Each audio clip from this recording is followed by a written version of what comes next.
Il est 7h du matin dans un taxiphone de Corbeil-Essonnes. Derrière le comptoir, un jeune homme de 17 ans dort entre deux clients. La nuit, il joue aux jeux vidéo. Le jour, il rêve de devenir quelqu'un. Ce qu'il ne sait pas encore, c'est que dans quelques années, ce même gamin va créer l'une des plus grandes révolutions de l'e-sport. Que ses streams vont être regardés par des millions de personnes. Que ces événements vont remplir la même salle que des stars internationales. Sans savoir non plus que son chemin sera semé d'embûches, de trahisons, de détournements d'argent et de gros, très gros contrats. Yo, y'a que des bugs, ouais, j'en peux plus, frère. Appel de l'aide, les gars.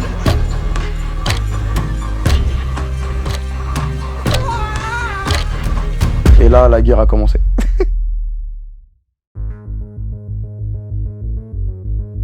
Nous sommes en 2020. L'e-sport français existe déjà. Team Vitality domine la scène européenne. Solary cultive sa communauté de passionnés. Mais quelque chose manque à cette discipline. Une étincelle. Une histoire capable de transformer des viewers en véritables supporters. C'est là que commence notre histoire, celle de Kamel Kebir, alias Kameto. Cette vidéo, elle devait jamais sortir, sa grand-mère. Kamel a quelque chose que personne ne peut lui enlever, une passion dévorante pour League of Legends. Pour lui, c'est plus qu'un jeu, et vous allez vite le comprendre, ça sera son ticket pour une autre vie. Le tourisme n'est pas mort. Pendant que d'autres sortent, lui s'entraîne. Pendant que d'autres dorment, lui stream sur Twitch. La plateforme est en plein boom à ce moment-là. Kamel n'est plus juste un gamer qui joue aux jeux vidéo. Les cris, les fous rires, les confidences font de lui Kameto. Il se livre sans filtre tous les soirs devant des centaines puis des milliers de spectateurs. Sa chaîne explose, 700 000 followers, 12 000 abonnés payants. Il gagne alors 25 000 € par mois, sans compter les placements de produits. Le rêve commence à prendre forme. En 2022, la société personnelle de Kamel Kebir dépassera le $1 million de chiffre d'affaires. Mais Kameto veut plus. Il répète son objectif chaque soir devant sa communauté, créer une équipe capable de gagner les championnats du monde de League of Legends. Débute l'une des histoires entrepreneuriales les plus réussies, mais aussi les plus mouvementées de la génération Internet. À Aubervilliers, une autre histoire se déroule en parallèle, celle d'Amin Mekri, alias Prime, l'enfant des quartiers qui a défié tous les pronostics, d'abord sur les terrains de football américains au Canada, dans un scénario digne d'Hollywood, promis à une carrière professionnelle, une blessure brise son rêve. Mais Prime refuse d'abandonner. De retour en France, il se réinvente, il devient une star, mais cette fois sur YouTube, avec une série de vidéos sur sa vie qu'il appellera Lavid. Il crée sa marque de vêtements, Narcissique. Il monte alors son entreprise Prime Corp pour gérer les ventes et les revenus de sa chaîne YouTube, puis il ouvre sa deuxième société, Kelawin. Il se lance dans le rap et produit un album. Il remplira le Bataclan, puis l'Olympia, un self-made man des temps modernes.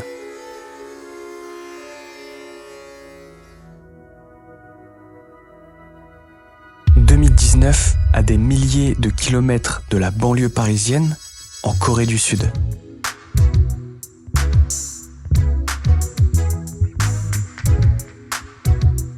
C'est lors de ce voyage que les deux futurs associés vont échanger et parler d'une possible collaboration. Vas-y, faut que ça démarre, tu vois. D'un côté Kameto, le passionné qui comprend au plus profond de lui l'âme des tryharders, de l'autre Prime, l'entrepreneur qui a transformé chaque échec en opportunité. Mars 2020, alors que le monde se confine, Kameto vide ses comptes en banque pour lancer sa propre équipe d'e-sport, la Kameto Corp. Enfin, en deuxième division, leurs matchs deviennent des shows à part entière, la passion est contagieuse. Les viewers ne sont plus de simples spectateurs, ils deviennent les supporters. Prime et Kameto se rapprochent petit à petit et l'année qui suit, en coulisses, dans le bureau d'Amin à Saint-Denis, les deux influenceurs signent le contrat qui va les lier. La Kameto Corp devient la Karmin Corp, la société de Kamel Kebir détient 55% des parts contre 45% pour Prime Corp, celle d'Amin Mekri. La répartition des tâches est établie entre les nouveaux associés. Kameto se retrouve président et responsable des aspects sportifs, quand Prime obtient le titre de directeur général.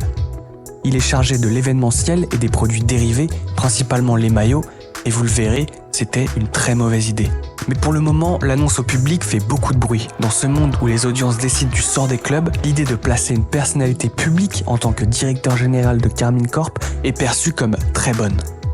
C'est l'heure de la consécration, le journal sportif L'Équipe affiche les deux compères en une vraie fierté. En quelques mois, la cassée écrase tout. champion de France, champion d'Europe 2 fois. 377 000 spectateurs en direct, un record. Le petit club devient un mouvement culturel, les maillots s'arrachent plus vite que ceux de certains clubs de Ligue 1. Une association d'ultra, le Blue Wall, voit le jour. L'e-sport sort enfin des chambres d'adolescents. Le conte de fées est en marche, le taxiphone est bien loin. Mais derrière les victoires et les records, derrière les sourires et les trophées, une bombe à retardement commence à s'activer. Le rêve va bientôt se fracasser contre la réalité des chiffres.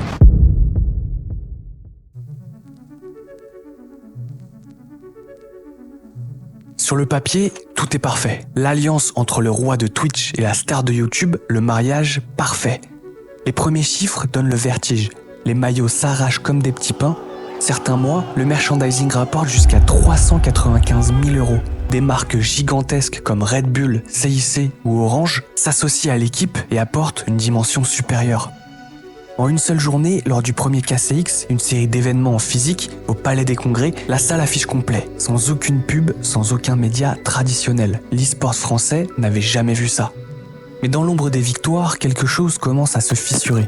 Pendant que la chaîne Twitch de Kameto devient la première de France en heures visionnées, pendant qu'il construit pierre par pierre sa légende d'underdog devenu patron, de l'autre côté, les chiffres de Prime sur YouTube stagnent. C'est là que le rêve commence à dérailler. Amine vit une vie de luxe, les chauffeurs privés s'enchaînent, les notes de frais s'empilent, cigarettes, taxis, dépenses de complaisance, tout passe sur la société.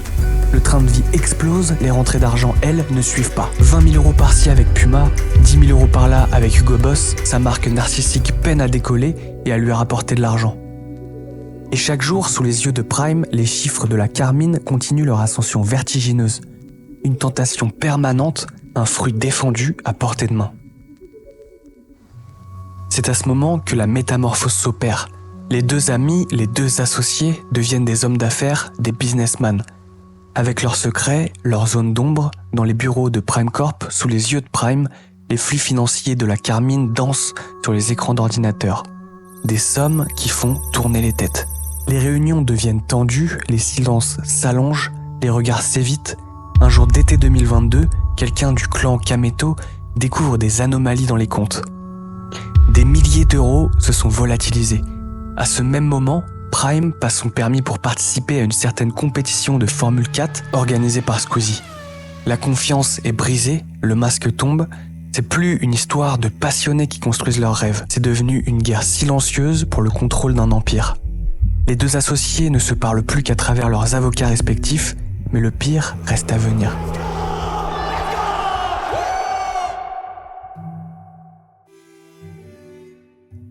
La guerre qui va suivre, personne n'en parlera publiquement avant ce fameux article. Parce qu'en 2022, la Carmine Corp est devenue trop grosse pour montrer ses failles, trop importante pour révéler ses faiblesses. À l'écran, tout va bien. Les Blue Wall chantent dans les stades, les maillots s'arrachent, la cassée est devenue un mouvement qui dépasse l'e-sport. Mais en coulisses, Prime joue un jeu dangereux. Un jeu qui va peut-être faire voler en éclats des années de travail acharné. C'est vrai. Dans le dos de Kameto, il négocie un contrat avec Play2, la filiale de TF1, qui produit Julien Clerc, Marc Lavoine ou Gims, entre autres. Le deal est simple, Prime fait miroiter son contrôle sur les événements de la cassée, les fameux KCX, pour décrocher un contrat en or pour ses propres projets musicaux. Le problème, il ment. Il se présente comme le responsable stratégique de la Carmine Corp, il promet des choses qu'il n'a pas le droit de promettre. Et pourtant, ça marche. Play2 verse une avance de 240 000 € à sa société personnelle. Mais ce n'est que la partie émergée de l'iceberg, il y a Riot Games, l'éditeur de League of Legends, le dieu tout-puissant de l'e-sport. Il existe une règle simple, personne ne doit gagner de l'argent sur leur jeu sans leurs autorisations. Il existe aussi une deuxième règle, personne ne doit quitter cette vidéo sans suivre la chaîne. Bon, je rigole, mais c'est gratuit et ça m'aide quand même énormément à continuer mon travail. Bref, en négociant les KCX avec Play2 dans son coin, Prime risque de faire tout imploser. Été 2022, une lettre d'avocat arrive sur le bureau de Prime.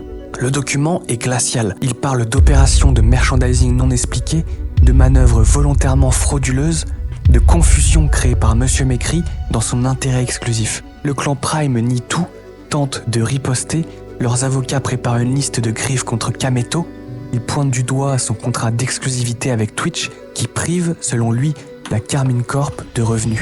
Quelques semaines plus tard, le KCX2 doit accueillir 12 000 personnes. L'Empire risque d'imploser avant même d'avoir atteint son apogée. C'est à ce moment que Prime va jouer sa dernière carte, une carte qui pourrait tout sauver ou tout détruire.